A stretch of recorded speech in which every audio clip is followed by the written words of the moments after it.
Beliau gosok-gosok sampai busa sabun itu hilang, busa sampo itu hilang.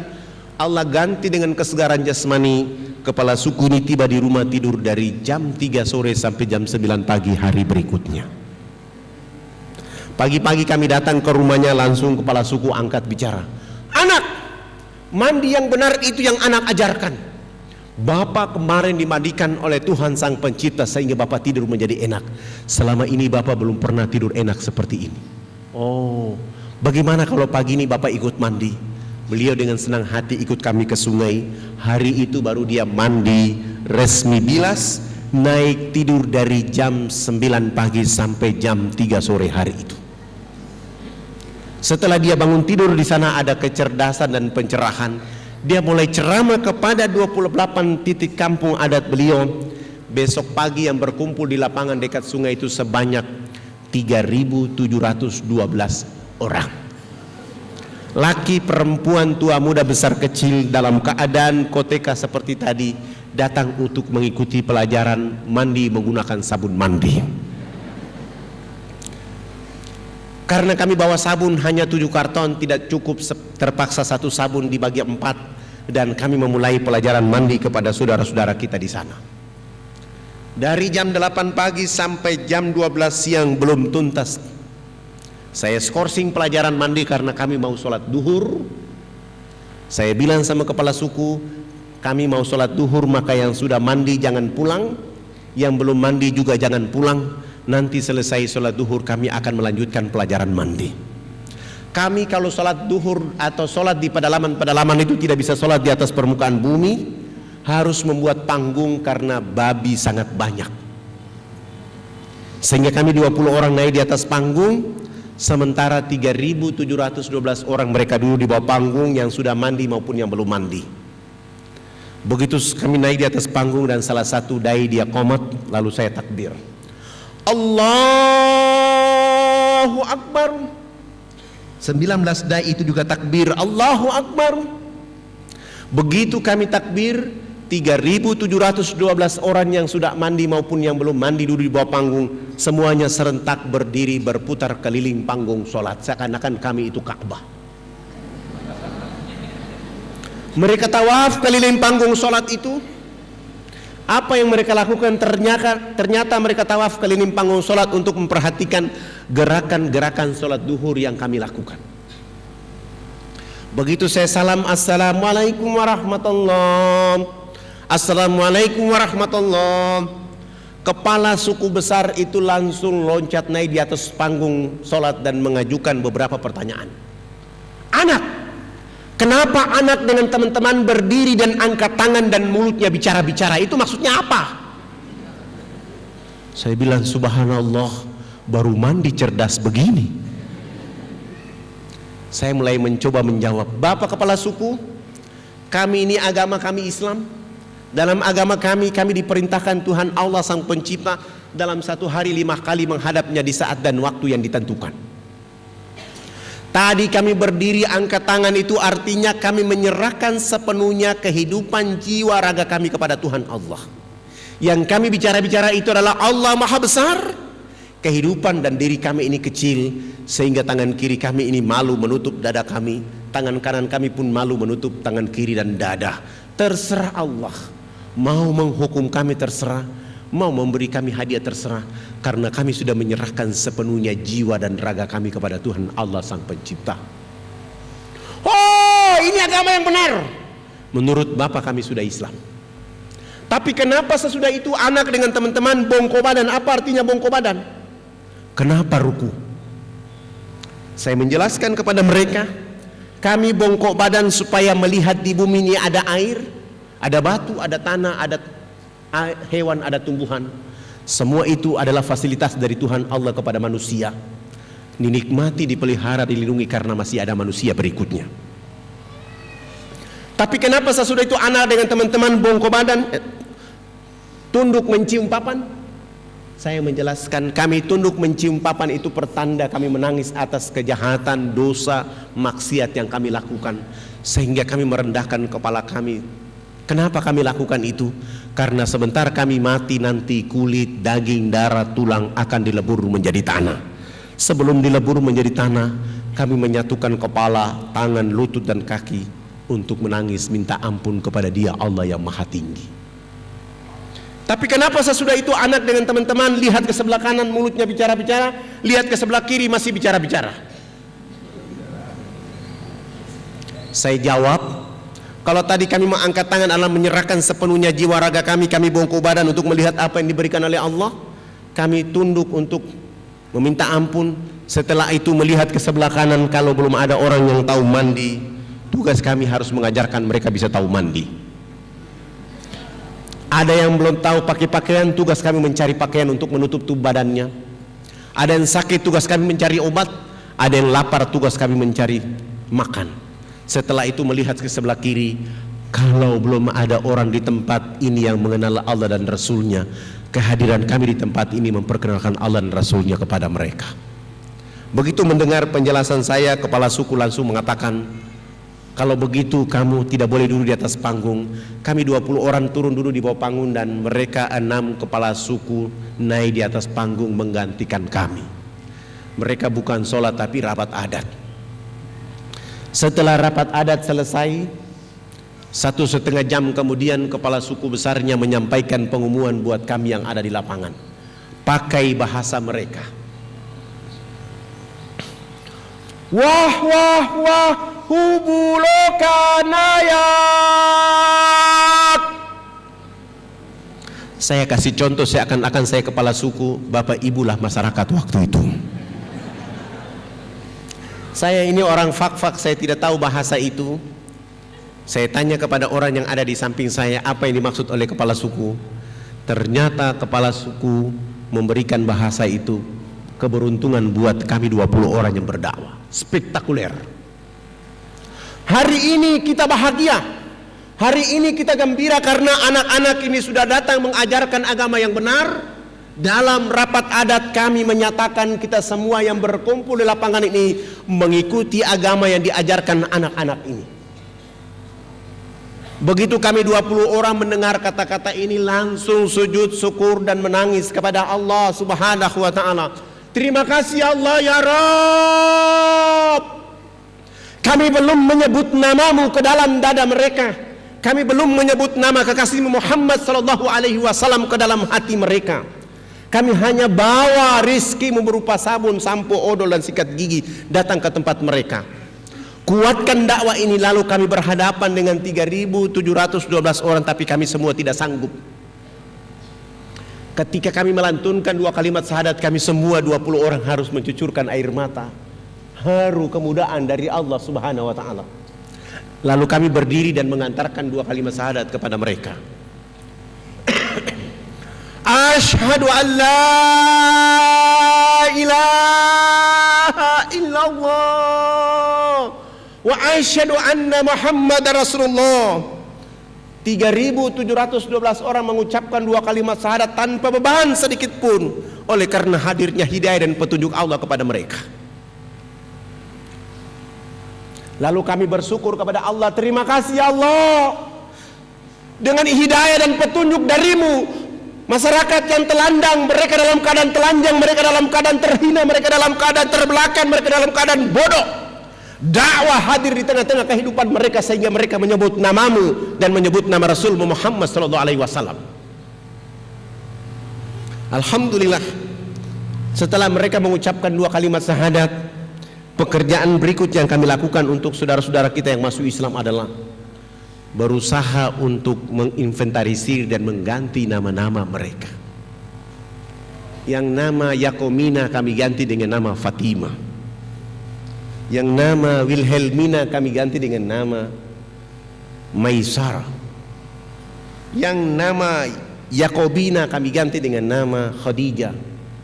Yang nama Paulus kami ganti dengan nama Abidin. Yang nama Yohanes kami ganti dengan nama Abu Bakar. Yang nama Wilhelmus kami ganti dengan nama Zainuddin. Itulah nama-nama yang paling layak kepada saudara-saudara kita masuk Islam. Sebab sangat lucu kalau ada orang Irian masuk Islam, dikasih nama dia, rambutnya keriting, badannya hitam keling, dipanggil Subagio. Tidak layak kalau orang Irian rambut keriting hitam dipanggil Subagio, atau dia masuk Islam rambutnya keriting, badannya hitam kelin dipanggil Sutrisno. Tidak cocok. Atau dia masuk Islam rambutnya keriting, badannya hitam kelin dipanggil Cecep. Tidak cocok. Tapi Abidin, Ibrahim, Muhammad Nasir insya Allah cocok. Setelah mengganti nama-nama mereka, pekerjaan berikut yang kami lakukan adalah melakukan hitanan massal mulai dari umur 7 bulan sampai umur 63 tahun.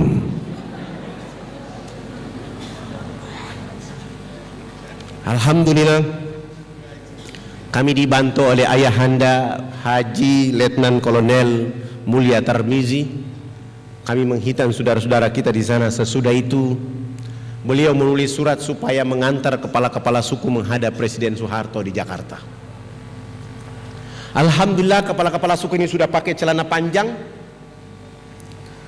sudah pakai kemeja, bahkan sudah pakai jas, tetapi belum bisa pakai sepatu. Karena ukuran kakinya waktu itu nomor 47.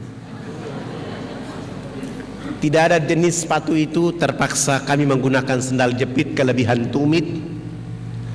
Naik pesawat Wamena Jayapura Jakarta Makassar. Saya bawa mereka keliling kota Makassar melihat pembangunan di Makassar. Sesudah itu kami melanjutkan perjalanan ke Jakarta. Alhamdulillah, tiba di Jakarta malam hari. Kami turun dan menuju Wisma Haji Jalan Jaksa, Jakarta Pusat. Perjalanan itu kepala suku melihat lampu kedap-kedip warna-warni. Kepala suku mengeluarkan kepalanya dari dalam mobil melihat di luar, lalu beliau bicara, Presiden macam apa hanya bangun Makassar, Presiden macam apa hanya bangun Makassar. Saya bilang sama beliau, nanti kita ketemu Presiden baru Bapak bicara begitu. Maksud saya nggak usah ribut dalam mobil. Setibanya di Wisma Haji kami tidur, bangun pagi sholat subuh. Sesudah itu mandi, sarapan dan menuju ke istana. Alhamdulillah, Pak Harto berkenan menerima kami, tapi ditunda, dipindahkan dari istana ke rumahnya di Jalan Cendana. Kami kembali ke Wisma Haji istirahat. Selesai sholat asar hari itu menuju rumah Pak Harto di Cendana. Begitu kami datang, kepala negara berdiri di depan rumahnya menyambut kehadiran kepala-kepala suku sambil salaman dan berpelukan. Senyum ciri khas dari Pak Harto kepada mereka. Sesudah itu kami dibawa masuk ke ruang tamu, dikasih makan, dikasih minum, dikasih oleh-oleh oleh Pak Harto. Dan Pak Harto minta supaya kepala suku besarnya konferensi pers. Lalu kepala suku besar konferensi pers, Bapak tidak pantas jadi presiden. Presiden macam apa hanya bangun Makassar, presiden macam apa hanya bangun Jakarta. Pemilu nanti saya akan bicara supaya Haji Muhammad Soeharto tidak boleh lagi dipilih jadi presiden. Kepala suku ini bicara pakai bahasa Wamena, Pak Harto juga tidak tahu. Karena kepala suku ini bersemangat, Pak Harto memiliki positive thinking dan minta diterjemahkan. Dan saya harus menggunakan siasa menerjemahkan bahasa ini. Dan saya mulai menerjemahkan. Bapak Presiden yang terhormat, hari ini kepala-kepala suku sungguh bahagia bisa bertemu dengan Bapak Presiden. Dan kepala suku menyatakan bahwa Haji Muhammad Soeharto layak jadi Bapak Pembangunan Nasional. Dengan cara inilah Pak Harto langsung menelpon Menteri Agama, kepala-kepala suku ikut diberangkatkan haji pada tahun itu juga.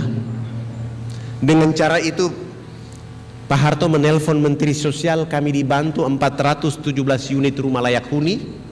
Dengan cara itu Pak Harto menyumbang 1000 karung pakaian serba baru, 600 karton sampo, 600 karton odol, sikat gigi, dan dakwah Jakarta Wamena tidak boleh menggunakan kapal laut tapi menggunakan pesawat Hercules dari Halim Perdana Kusuma. Dan beliau juga menyumbang 28 masjid kepada 28 kampung yang masuk Islam di saat itu. Alhamdulillah, perjalanan dakwah terus hidup.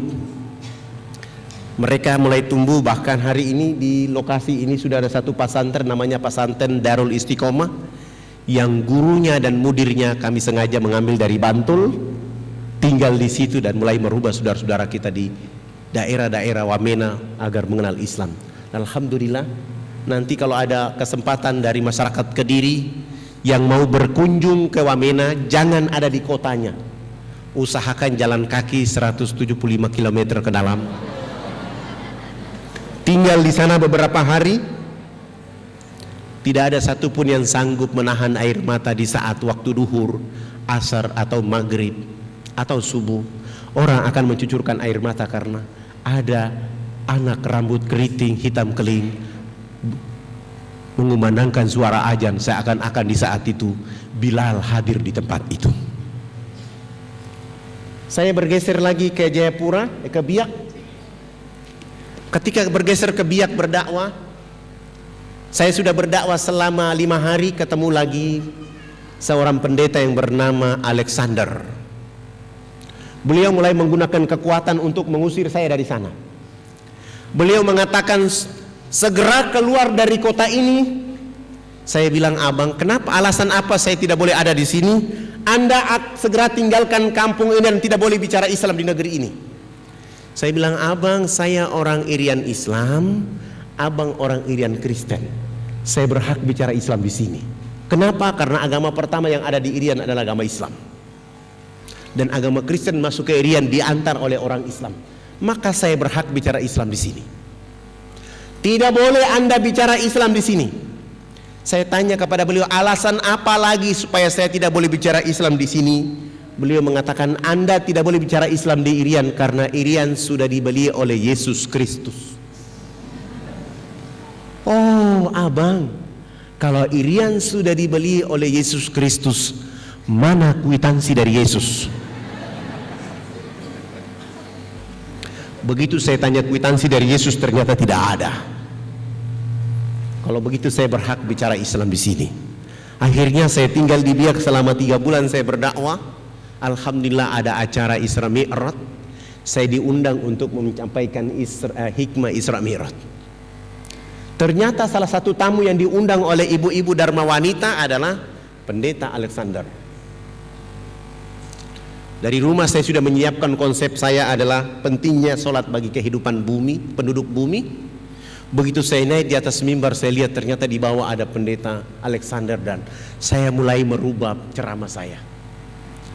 Tidak ada agama di muka bumi ini yang diberi peluang dan kesempatan oleh Allah kecuali agama Islam saja.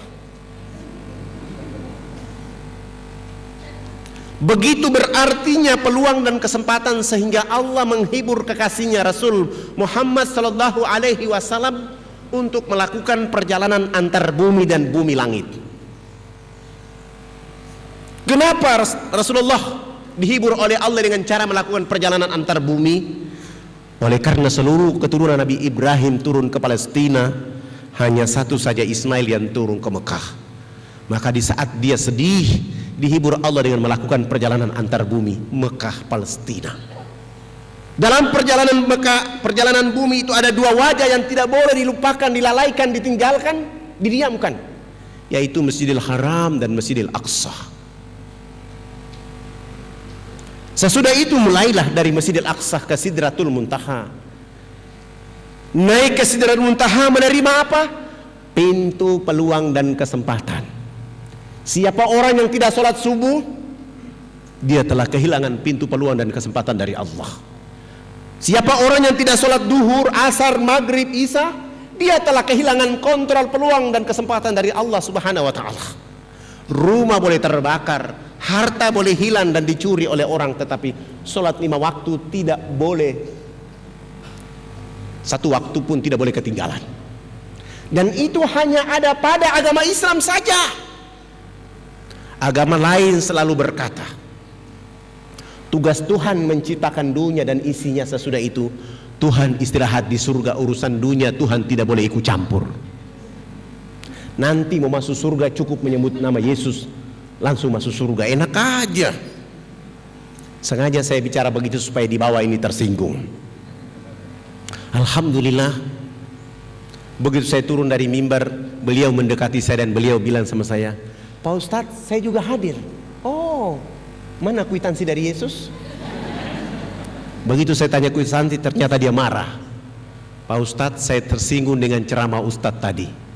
Mohon maaf, ini acara orang Islam. Saya tidak ceramah di acara umum. Saya tidak tahu kalau abang ada di sini. Bagaimana kalau kita dialog antar umat beragama? Saudaraku, abangku, saya orang yang tidak suka dialog antar umat beragama. Kenapa? Saya bawa orang Islam, abang bawa orang Kristen di ruangan. Kita berkelahi dan bunuh-bunuhan, saya tidak mau.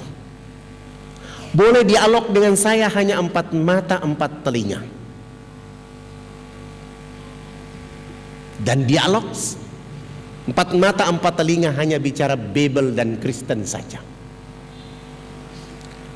Nanti kalau dialog Bible mengatakan agama Kristen agama yang benar, Pak Pendeta bawa saya ke gereja baptis dan umumkan bahwa Fadlan sudah masuk Kristen.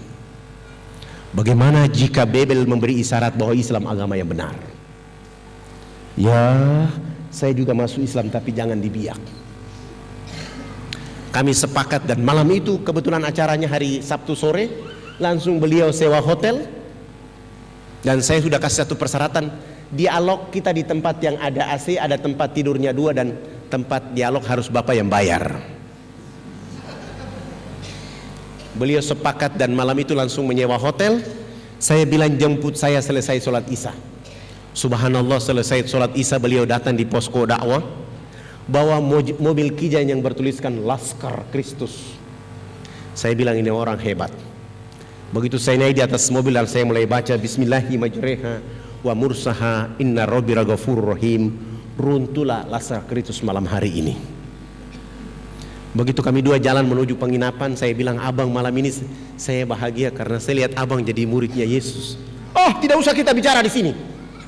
Ternyata beliau sudah mulai emosi. Saya memainkan emosinya.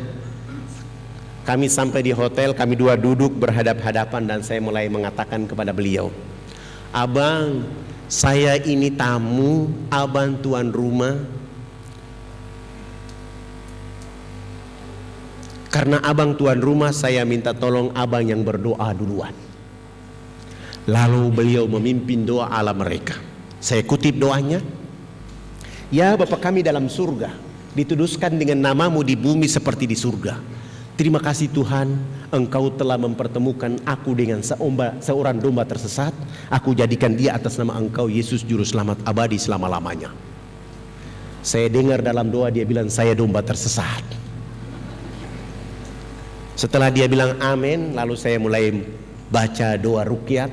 Saya mulai merukyat dia malam itu. Setelah saya rukyat dia malam itu, saya tutup dengan Al-Fatihah. Dan saya mulai bilang sama beliau, saya adalah tamu abang tuan rumah. Saya tidak tahu isi ruangan ini. Bagaimana kalau saya bertanya duluan? Tolong ceritakan kepada saya pada tanggal berapa Babel turun, di mana tempat turunnya Babel, dan apa kata-kata Yesus ketika menerima Babel. Beliau buka Amsal, Ulangan, Yesaya, Paulus, Markus. Dia tidak ketemu. Lalu beliau bilang sama saya, Pak Ustadz, saya tidak ketemu ayat ini. Supaya abang tahu Babel itu benar, tolong bantu saya lihat Yesaya 12 ayat 29. Akan datang seorang nabi, diajarkan kitab kepadanya dengan kata-kata baca. Nabi itu mengatakan, aku tidak dapat membaca. Ayat ini memberi isyarat kepada seluruh orang Kristen bahwa akan hadir Al-Quran dengan sempurna.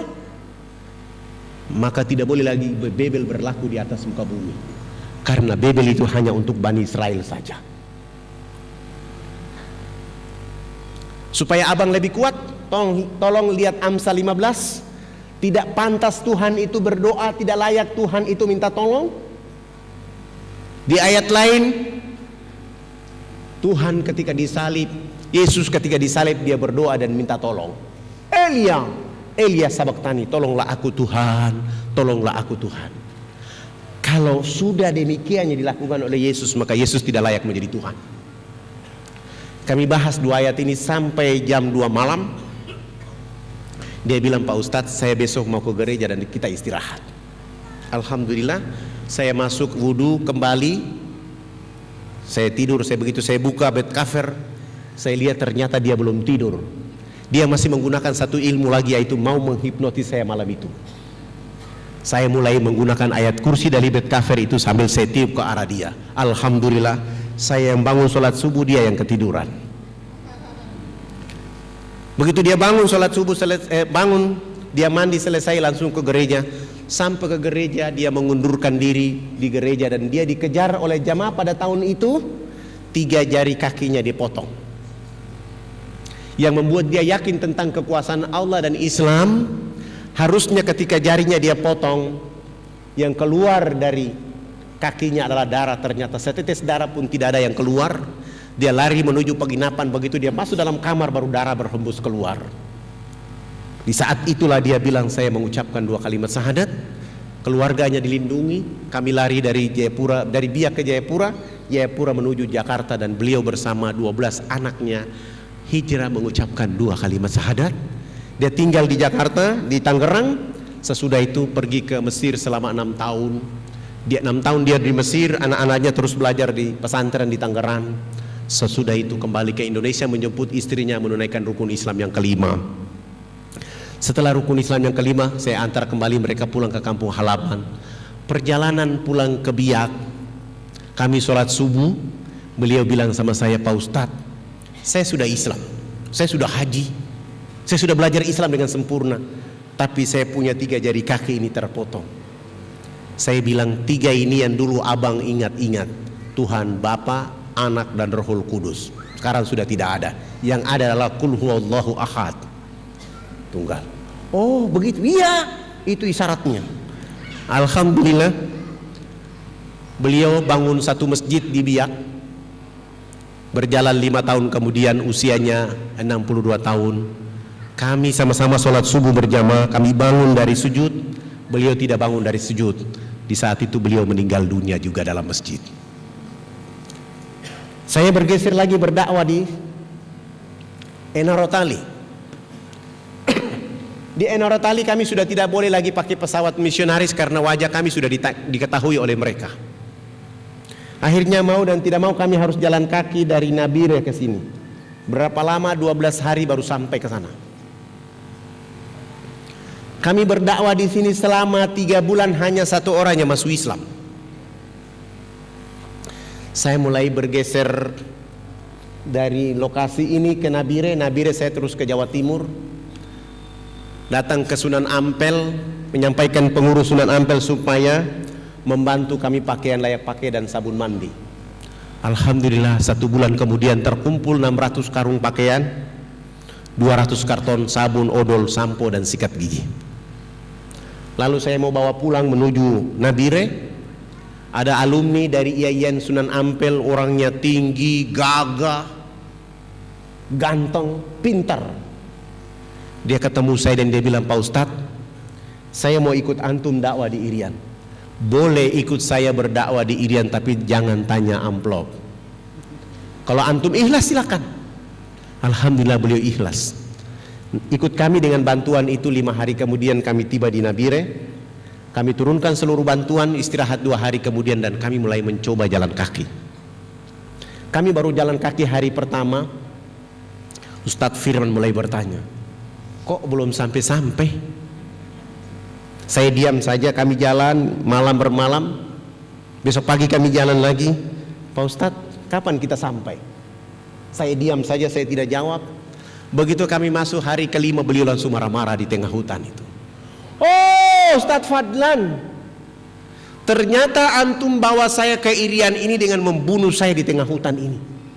Kalau saya tahu metode dakwah antum seperti ini, saya tidak akan ikut antum. Tolong pulangkan saya dan saya mau kembali ke Jawa Timur. Saya mulai peluk beliau dan saya bilang, Firman, antum hidup di zaman informasi, komunikasi, semua serba mudah. Coba antum tengok 1400 tahun yang silam. Seorang anak manusia di dalam rahim ibunya, ayah kandungnya meninggal. Begitu lahir ke atas permukaan bumi, air susu ibunya kering. Ibunya menawarkan kepada penduduk kota Mekah untuk menyusui. Semua orang menolak. Jangan kamu menyusui bayi yang tidak ada bapaknya. Begitu dibawa menghadap Halimatus Sa'diyah, suami Halimatus Sa'diyah marah-marah. Wahai istriku, kita butuh upah, kita butuh uang. Jangan kamu isi bayi yang tidak ada orang tuanya. Wahai Firman, 6 tahun kemudian bayi ini tidak menyaksikan ibunya lagi. Dia dirawat oleh kakeknya Abdul Muthalib. 2 tahun kemudian bayi ini menjadi yatim piatu, tidak ada ayah, tidak ada ibu. Tapi yang kau tahu, bayi itu adalah Rasulullah Muhammad SAW. Dengan tegar melakukan dakwah, dengan santun menyampaikan dakwah. Ente tidak pantas jadi umatnya Muhammad. Antum tidak pantas jadi beragama Islam. Silakan antum pulang sendiri. Di sana ada binatang buas, ente mau mati-mati aja. Kami mau berdakwah. Bahasa saya ini sengaja saya lakukan supaya dia semangat. Dan dia bilang, kalau begitu Pak Ustadz, kita jalan lagi. Alhamdulillah, kami jalan sampai 12 hari, tiba di lokasi. Kami berdakwah selama 3 bulan, tidak ada satupun yang masuk Islam. Saya mulai bilang sama beliau, Ustadz, ini tidak ada orang masuk Islam karena niat antum yang salah. Tapi ada metode dakwah untuk membungkus niat antum supaya dakwah ini hidup. Bagaimana kalau antum ana nikah dengan anak kepala suku? Hah? Maaf Ustadz, saya tidak bicara gagah, saya tidak bicara ganteng, saya bicara dakwah. Jangankan antum, ana juga tidak akan mau menikah dengan orang di sini. Tapi untuk metode dakwah kali ini antum yang paling cocok. Aduh Ustadz, kalau begitu kasih saya kesempatan, saya istikharah selama 7 hari dulu. Akhirnya Ustadz Firman istikharah 7 hari berturut-turut. Pagi-pagi begini dia ketemu saya dan wajahnya antara gembira dan sedih. Kenapa lagi wajah antum? Pak Ustadz, saya sudah istikharah selama 7 malam, tidak ada jawaban lain kecuali cahaya putih. Alhamdulillah, ente wajib menikah anak kepala suku. Bagaimana caranya? Ustadz, kita pakai strategi dakwah. Lalu saya lapor di kepala suku, anak perempuan tertua yang bernama Yakomina itu, kami bawa dia jalan kaki, tutup auratnya, kami bawa jalan kaki ke Nabire, dan kami bawa dia ke Jawa Timur. Yakomina ini sampai ke Surabaya, masuk Islam, dan kami ganti nama dia dengan Aisyah. Dia tinggal selama 3 tahun 6 bulan di Mojokerto. Kerjanya adalah ngaji masuk salon, ngaji masuk salon, menghabiskan biaya salon selama 3 tahun 6 bulan 23.775.000. Rambut keribu itu kami rebonding kasih lurus. Badan lemak-lemak babi itu kami lulur menjadi hitam manis. Begitu dia pakai gamis besar, pakai jilbab besar, baru Ustadz Firman angkat bicara. Iya ya Ustadz, kalau orang Irian dipoles kayak orang Yaman. Dulu ente mengeluh. Alhamdulillah, si Aisyah ini 3 tahun 6 bulan itu mulai cantik kembali, dan 3 tahun 6 bulan dia mampu hafiz dus 28, 29, 30. Dan 3 tahun 6 bulan dia mampu menghafal 112 hadis dan mulai bisa ceramah di tengah-tengah kehidupan teman-temannya. Akhirnya Firman menikah dengan Aisyah. Setelah akad nikah, saya mulai kasih pengumuman bahwa kedua hamba Allah ini tidak boleh tinggal di sini. Mereka harus dibawa ke kampung istrinya. Alhamdulillah, saya bawa istrinya, kami bersama suaminya kami pulang.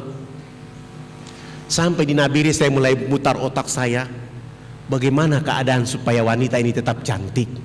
Karena kalau kami jalan kaki, keringat selama 12 hari bisa membuat dia kembali ke habitatnya.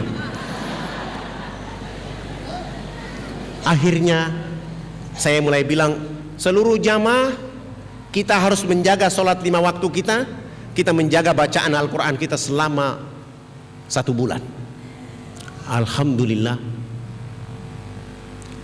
53 hari kemudian ada pengumuman bahwa 43 hari kemudian ada pengumuman bahwa ada pesawat angkatan udara mau terbang ke sini.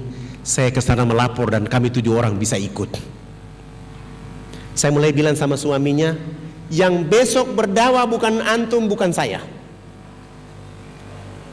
tapi yang berdakwah adalah istri antum. Supaya dakwah ini besok hidup, suruh pakai jilbab putih, gamis putih, sepatu putih, kaos kaki putih. Kalau ada kacamata warna putih kasih pakai juga. Alhamdulillah, besok pagi di airport saya lihat ternyata putih-putih. Saya tanya ke kacamata, ternyata tidak ada. Saya bilang sudah bisa kita mulai. Kami mulai terbang sampai ke lokasi ini, tidak ada airport. Akhirnya kami dilepas pakai jaring satu persatu. Begitu kami turun satu persatu dan saya bilang sama petugas, penumpang yang terakhir adalah perempuan ini. Saya kasih minyak wangi dan nanti begitu dia ijat tangga ini disiram dengan minyak wangi. Alhamdulillah, begitu di perjalanan kena baling-baling, akhirnya gamisnya melambai-lambai. Orang dari bawah kampung berteriak, malaikat datang di kampung. Begitu dia turun berdiri di tengah-tengah kerumunan masyarakat yang ada di kampung itu, langsung dia ceramah pakai bahasa mereka. Saya ini dulu nama saya Yakomina, hari ini nama saya menjadi Aisyah. Saya bisa bicara seperti ini, saya bisa cantik seperti ini, saya bisa berubah seperti ini.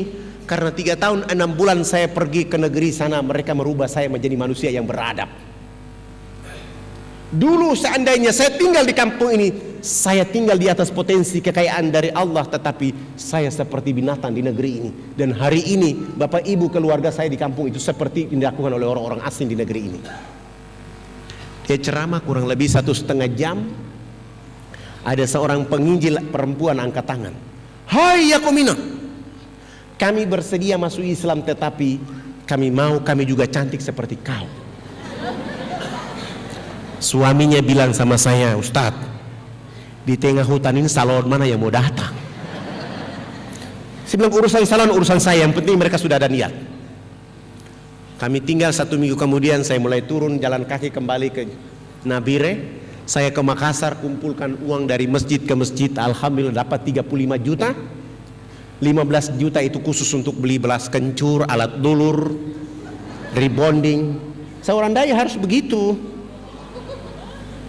Setelah alat-alat kecantikan itu sudah siap semuanya, saya mulai tanya salon mana yang bisa bantu dakwah 1 bulan 3 bulan 10 juta.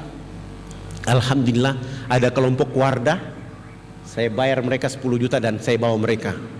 Kami sampai di sana ada Hercules dan kami terbang ke sana turun. Sampai di sana kami tidak mulai langsung berdakwah, tapi kami mulai buat bilik-bilik kecil sebanyak 10 buah. Bilik yang pertama isinya cermin, bilik yang kedua isinya tanah liat, bilik yang ketiga isinya air dan dengan sabun dan sampo, bilik keempat, kelima, keenam, ketujuh pekerja salon ada di dalam. Karena di pedalaman itu belum pernah ada ibu-ibu dan warga kita melihat wajahnya di cermin, kami mulai membuat antrian ibu-ibu. Ibu yang pertama begitu dia buka horden bilik yang pertama, dia natap masuk ke dalam, wajahnya di cermin, ketakutan dan lari keluar. Di dalam ada setan. Wah, ini pasti bukan setan, wajahnya sendiri. Bukan ibu, itu bukan setan, wajah ibu. Tidak Pak Ustadz, kami lihat masuk, dia lihat keluar, makanya saya lari keluar. Itu setan itu. Oh tidak, itu wajah ibu. Kalau ibu tidak percaya silakan sini, ibu masuk, coba ibu angkat tangan. Tangan siapa? Iya ya, beta putangan ya. Saya putangan maksudnya. Itu wajah ibu. Oh, saya kira itu makhluk lain. Alhamdulillah, bergeser ke bilik yang kedua. Tahara pakai tanah liat sehingga lemak-lemak babi yang mereka pakai bertahun-tahun itu hilang. Lalu menggunakan sabun mandi dan sampo di bilik yang ketiga. Begitu digosok menghasilkan harta dari tubuh badan mereka setebal kabel telepon. Pindah di bilik yang ketiga, keempat, kelima, keenam. Di bilik yang ke-9 mereka sudah pakai gamis, tapi rambutnya masih jabri kiri kanan, ditutup lagi dengan jilbab. Lalu mereka melihat di cermin di bilik yang ke-10, 662 akhwat mengucapkan 2 kalimat syahadat bersamaan dengan 175 kakak di tempat itu. Walaupun di lokasi ini semen 1 sak 1.400.000, kami tidak peduli, yang penting masjid bisa dibangun di tempat itu. Alhamdulillah, kekuatan dakwah itu terus tumbuh berkembang, dan hari ini bahkan teman-teman dan umat Islam yang berkumpul menjadi jamaah ikadi pada bulan Desember yang lalu sempat menitipkan acara Jambore Dakwah Internasional yang menghadirkan 1.500 anak plus 2.500 warga untuk mengikuti kajian Islam selama 15 hari di tempat itu dalam rangka menjaga kekuatan dakwah, sehingga alhamdulillah Islam menjadi tumbuh. Dan mohon doa kami akan membangun sebuah masjid terbesar ukuran 30 kali 30 di Jayapura dan di beberapa tempat dengan nama masjidnya Masjid Isa bin Maryam, atau dalam bahasa Inggrisnya kami menyebut Masjid Yesus bin Maryam. Kita ingin ceritakan kepada saudara-saudara kita bahwa Isa atau Yesus itu manusia biasa yang jangan dijadikan menjadi penyembahan, tetapi dia adalah orang yang diberi wahyu dan utusan oleh Allah Subhanahu wa taala. Dan kami terus bekerja dengan rapi terus menerus karena doa dari seluruh masyarakat Kediri, umat Islam yang ada di Kediri, sehingga kami melakukan dakwah tidak dengan kekerasan tetapi dengan pandangan yang telah didakwakan oleh Rasulullah Muhammad SAW, sehingga kami terus melakukan. Bapak Ibu yang dirahmati oleh Allah, saya bergeser lagi ke Manokwari. Tahun 2002, waktu sudah habis ya? Sudah habis? Saya bergeser ke Manokwari bulan puasa tahun 2002. Saya ceramah di Manokwari malam nuzul Quran. Saya ceramah di atas mimbar dan waktu itu ternyata ada siaran radio regional 2 FM Manokwari. Tapi panitia tidak kasih tahu saya, sehingga saya ceramah di atas mimbar itu begini. Tidak ada kitab suci di atas muka bumi yang dibaca dan didengar mendapat pahala kecuali Al-Quran. Rasulullah SAW bersabda, la aqulu alif lam mim harfu, walakin alifun harfu wa lamun harfu wa mim harfu. Rasulullah SAW bersabda, alif lam ini bukan satu huruf. Alif satu huruf, lam satu huruf, mim satu huruf. Setiap orang yang membaca satu huruf pahalanya 10 derajat. Sementara buku-buku yang lain, kitab suci yang lain dibaca dari pagi sampai dengan sore, tutang gigi yang sakit tapi tidak ada pahala sedikit pun. Ternyata ada ketua dewan gereja Manokwari, namanya Pendeta Saulieno, mendengar suara saya itu dan pagi-pagi beliau marah-marah. Begitu sholat subuh selesai, saya masih baca Quran menunggu waktu duha. Di waktu duha beliau datang dan marah-marah di situ. Siapa yang tadi malam ceramah bahwa tidak ada kitab suci di dunia ini dibaca dan didengar dapat pahala kecuali Al-Quran? Itu akan membuat kita tersinggung. Begitu beliau datang dan saya ketemu, saya bilang, Bapak, saya ini puasa. Saya puasa, jadi kalau Bapak ribut-ribut seperti ini akan mengganggu puasa saya. Bapak katanya bicara cinta kasih, bicara kasih sayang, tapi kok Bapak ribut pagi-pagi ini? Kalau mau bicara dengan saya, bicara dengan tenang. Alhamdulillah, beliau mulai bilang sama saya, Pak Ustadz, hari ini umat Kristen di Manokwari marah karena Pak Ustadz ceramah tadi malam. Saya bilang, saya ceramah itu dikhususkan kepada umat Islam. Kalau ada siaran lewat radio itu hanya untuk menguatkan umat Islam yang tidak datang ke masjid. Tapi kalau Bapak tersinggung, saya tidak menyinggung apa-apa dalam ceramah saya itu kecuali mendorong umat Islam untuk membaca Al-Quran lebih rapi. Bagaimana kalau kita dialog antar umat beragama? Boleh, tapi hanya 4 mata 4 telinga. Persyaratannya gampang. Dialog di tempat yang ada AC, ada tempat tidurnya 2, dan tempat dialog harus Bapak yang bayar. Dialog kita tidak bicara Quran dan Islam, tapi kita bicara Bible dan Kristen. Nanti dalam dialog Bible mengatakan Kristen agama yang benar, pendeta bawa saya dan Kristenkan saya. Tapi bagaimana Bible memberi isyarat Islam agama yang benar? Ya, saya juga masuk Islam tapi jangan di Manokwari. Alhamdulillah, dia pulang ke rumah. 2 jam kemudian dia sewa hotel dan dia jemput saya. Begitu kami sampai di hotel, beliau bawa Bible tahun 74, 75, 76, 77, 79, 80 sampai 95. Sementara saya bawa Bible dari tahun 61, 62 sampai 2002. Justru buku Bible saya lebih banyak daripada dia. Sampai di sana, saya suruh beliau berdoa. Setelah berdoa selesai, saya berdoa lagi menurut agama Islam. Saya mulai bertanya kepada beliau. Tadi abang protes saya tentang saya bilang Al-Quran dibaca dapat pahala. Tolong bilang sama saya, tolong abang baca Matius 7 ayat 21-23. Begitu dia buka Bible ayat ini, dia baca, tapi dia baca pelan. Begitu dia buka, dia baca pelan-pelan. Saya bilang, bagaimana saya bisa berdapat pahala kalau abang pendeta baca Bible pelan-pelan? Baca yang tegas kayak kami di Islam. Bismillahirrahmanirrahim. Abang juga baca Bible harus keras supaya saya bisa mendengarnya. Lalu beliau membaca ayat ini. Begitu dia baca, Yesus akan mengusir orang-orang yang menyebutnya Tuhan. Bagaimana menurut Bapak Pendeta tentang ayat ini? Pak Ustadz, ayat ini salah cetak. Begitu dia bilang salah cetak, saya mulai bilang sama beliau, kami di Islam Al-Quran itu kalau satu bentuk huruf saja salah cetak, Al-Qurannya dimusnahkan pada tahun itu dan digantikan dengan terbitan yang benar dan baru. Saya bawa Bible tahun 61 sampai 2002, isi informasinya salah, sama. Itu berarti ini benar. Hanya kalian yang baru belajar dari Ustadz. Beliau langsung mengatakan, tidak perlu kita perpanjang dialog lagi. Saya masuk Islam, tapi jangan di bulan puasa. Kalau bisa habis lebaran bawa saya dialog, masuk Islam. Alhamdulillah beliau masuk Islam tahun 2002. Setelah hari raya Idul Fitri, beliau masuk Islam. Sesudah itu dihitan di Jakarta. Waktu itu kami hitan dia di Bandung. Setelah dihitan di Bandung langsung pergi haji. Satu-satunya jamaah haji yang pergi haji dalam keadaan luka hitanan belum sembuh adalah beliau. Setelah naik haji, di perjalanan haji istrinya telepon dari Manokwari, Pak Pendeta ada di mana ini?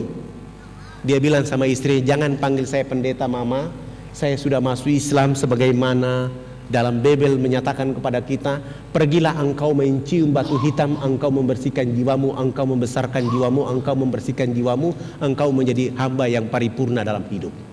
Maka saya masuk Islam supaya saya cium batu hitam ini, supaya saya menjadi orang yang bersih. Terserah mama mau masuk Islam atau tidak, terserah. Tapi mama perlu tahu, ketika nanti saya sampai ke Jakarta, banyak ibu-ibu di Jakarta yang menunggu saya. Subhanallah, istrinya akhirnya terbang dari Manokwari dan ikut masuk Islam di Jakarta, menjemput suaminya. Hari ini beliau menjadi ketua Merapitu di Manokwari untuk membantu dakwah kami. Bapak Ibu yang dirahmati oleh Allah Subhanahu wa taala, kekuatan dakwah itu dilakukan oleh karena satu, hanya ridha dan rahmat Allah semata. Kita jaga agama ini bersama-sama. Indonesia ini mau maju, umat Islam negeri ini mau bermartabat, umat Islam negeri akan menjadi potret umat Islam di dunia apabila memahami Islam dengan baik dan benar, mendakwakan Islam dengan baik dan benar, dan menempatkan Islam benar-benar menjadi tangguh dan kuat dalam segala kehidupan. Sehingga Islam itu mencerdaskan semua orang, baik tingkat RT, RW, kecamatan, kota, kabupaten, bahkan provinsi dan seluruh. Maka kita akan menemukan orang-orang Islam yang menebarkan kecerdasan, orang Islam yang menebarkan pencerahan, bahkan menjadi rahmatan lil alamin dalam kehidupan kita. Siapa orangnya? Rasulullah Muhammad sallallahu alaihi wasallam. Siapa yang mengikutinya? Sahabat-sahabat Nabi. Siapa lagi yang melanjutkannya? Para alim ulama. Siapa lagi yang meneruskannya? Para dai-dai. Marilah kita bersama, para ustazah-ustazah, para mubalik-mubalikah, yang mereka siang malam bagaimana mengantarkan dakwah ini ke depan pintu hati hamba Allah manusia, sehingga mereka mengenal Islam dengan tangguh dalam kehidupan itu. Sebelum saya akhiri, saya persilahkan di antara Bapak Ibu yang mau bertanya, saya persilahkan.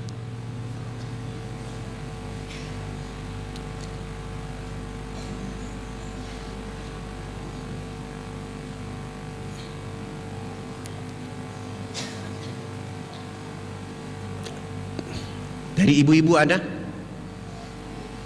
Dari bapak-bapak? Atau ada yang mau mendaftar jadi dai?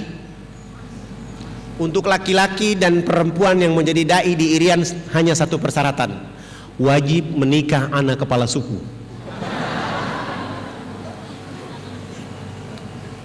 Jadi kalau ada ikhwan di sini yang sudah punya istri di sini, jangan bawa istri nikah di sana. Istri di sini tetap sah, istri di sana juga sah. Sauran Dayak harus begitu. Kenapa? Nanti ada anak dari Irian mendoakan suami dan keluarganya di sini. Begitu juga nanti dari sini mendoakan suami dan bapaknya dan istrinya ada di sana. Supaya kekuatan Islam itu menjadi baik. Siapa tahu keturunan dari Irian itu yang soleh, dan siapa tahu keturunan yang dari Kediri itu yang soleha, sehingga menjaga dakwah ini. Kalau tidak ada, saya cukupkan sampai di sini saja. Burung Irian, burung cendrawasih. Cukup sekian, terima kasih. Wabillahi taufiq wal hidayah. Wassalamualaikum warahmatullahi wabarakatuh.